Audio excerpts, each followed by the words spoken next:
کسی گاؤں میں بھیما نامی لڑکا رہا کرتا تھا۔ وہ اپنے والدین کا اکلوتا فرزند تھا۔ یہ خاندان بہت ہی غریب تھا۔ گزارے کے لیے بھیما کا والد مزدوری کرتا تھا۔ بھیما جب 15 سال کا ہوا تو اس پر غم کے پہاڑ ٹوٹ پڑے۔ ایک حادثے میں اس کے والدین دنیا سے چل بسے۔ والدین کے گزرنے کے بعد گاؤں میں بھیما کا دل ہی نہیں لگ رہا تھا۔ سخت محنت کے باوجود بھی اس کے پاس کچھ پیسے نہیں بچتے تھے۔ بھیما نے سنا تھا کہ لوگ شہر جا کر اچھی کمائی کر لیتے ہیں۔ بھیما نے سوچا کہ وہ بھی شہر جائے گا اور اچھے پیسے کمائے گا۔ یہی سوچ کر وہ شہر کی طرف چل پڑا۔ اب شہر جا کر اسے نوکری کرنی تھی۔ اس نے ایک بڑے تاجر کے پاس ملازمت کی۔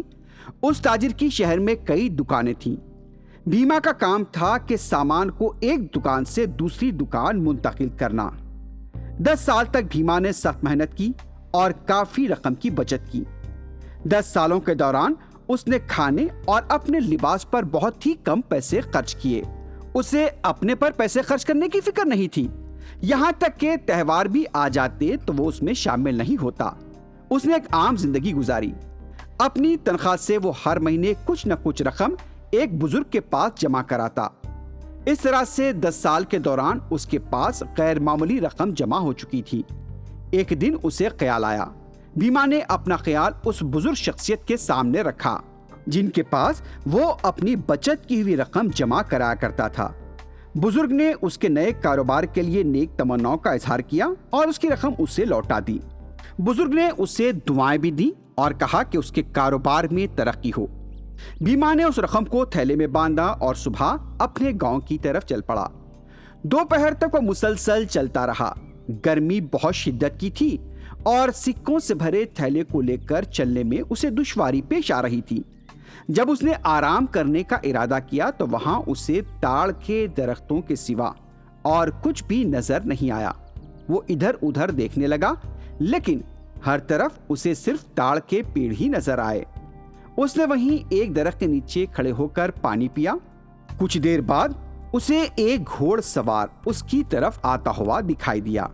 جب وہ گھوڑ سوار قریب آیا تو بھیما نے اسے روک دیا اور اس سے پوچھا، بھائی صاحب آپ کہاں جا رہے ہیں؟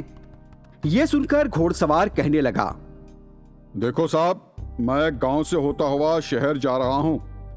میں شہر میں ہی کام کرتا ہوں۔ یہ سن کر بھیما بہت خوش ہوا اور کہنے لگا، اوہو میری کتنی اچھی قسمت ہے۔ گاؤں میں میری ایک خاندان کی رشتہ دار ہے۔ کیا تم اس تھیلے کو اس تک پہنچا پاؤ گے؟